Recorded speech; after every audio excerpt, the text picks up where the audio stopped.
Hello, I am the Ranting Usher. And yes, I have returned after a long hiatus. Feels good to be back on this channel. So we all have our favorite movies. Movies we've seen 1,000 times or more, and still can never get tired of. Although they may not be quite as perfect as we remember them. And I'm here to point out plot holes and mistakes in some of these movies. Not because I'm trying to ruin them necessarily, just pointing out things that I feel could have been thought out a little better. The first film on my list is the movie Gremlins, directed by Joe Dante in 1984. But rather than talk about how the rules of taking care of a mogwai don't make much sense, remember the scene where the gremlins hatched beneath a cardboard box in a biology classroom? So I get that the students were all eyeballing the overhead projector like zombies. But even The Walking Dead would notice a cardboard box flying off the shelf of its own accord.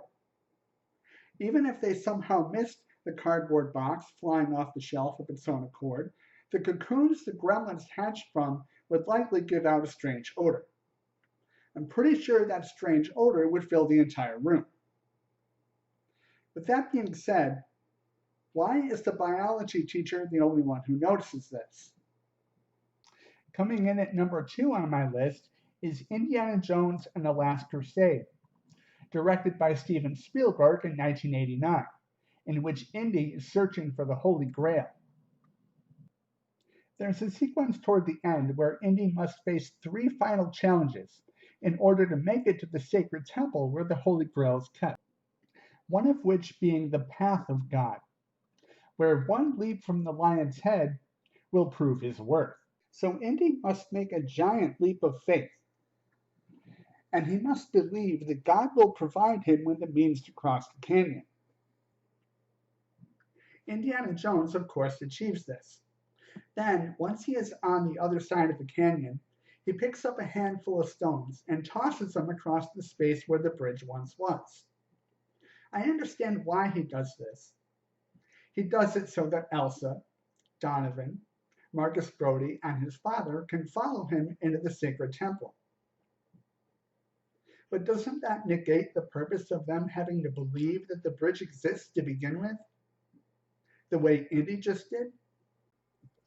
Which is to say that if someone had crossed the bridge before Indiana Jones and tossed stones over the invisible bridge, Indiana Jones might never have had his spiritual moment.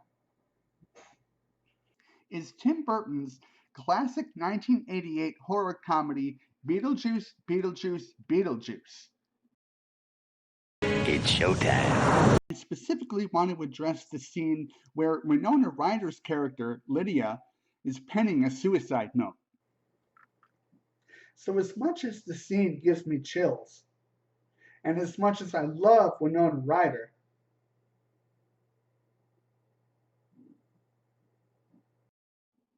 given what we already know about Ryder's character, you could argue, I suppose, that this scene further reflects Lydia's character arc at the end of the film. But ask yourself, if this scene were cut out on the editing board, would we really have missed anything? Sliming its way into the final spot on my list is Ivan Reitman's 1984 classic horror comedy Ghostbusters. How could a beloved movie like Ghostbusters possibly have any flaws? Believe it or not, I found 2. One of them involves both Ghostbusters 1 and Ghostbusters Part 2, but we'll get to that in a minute. So the first one has to do with the Terror Dog, also known as Vince Glortho. The Terror Dog is totally visible to everyone at Lewis's party. Cars swerve to avoid it as it chases after him, and yet it becomes entirely invisible to a whole restaurant full of people. The other scene I wanted to talk about involves Louis Tully talking to Dana Barrett in the hallway. He tells her that her TV, which she didn't even realize she had left on, was cranked up so loud that the people down the hall phoned the manager. He tells her that he climbed out onto the ledge to disconnect the cable, thinking that that might solve the problem. The reason I bring this up is because when Oscar, Dana Barrett's son, climbs out onto the ledge and is moments away from being kidnapped by Janusz, not only does Louis Tully force Dana Barrett to climb out onto the ledge, but his first reaction is to dial 911. Bit of an inconsistency there, don't you think? The irony that Louis was willing to climb out onto the ledge to disconnect the cable and just as unwilling to climb out onto the ledge to save Dana Barrett's son was just too much to pass up. Ah, well. Perhaps his encounter with the terror dog in part 1 left him a little skittish. Who knows? So that's all the nitpicking I have to do for today. I will have a part 2 coming out soon, so keep an eye out for that.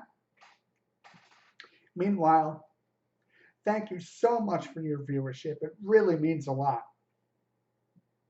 And I will see you next time.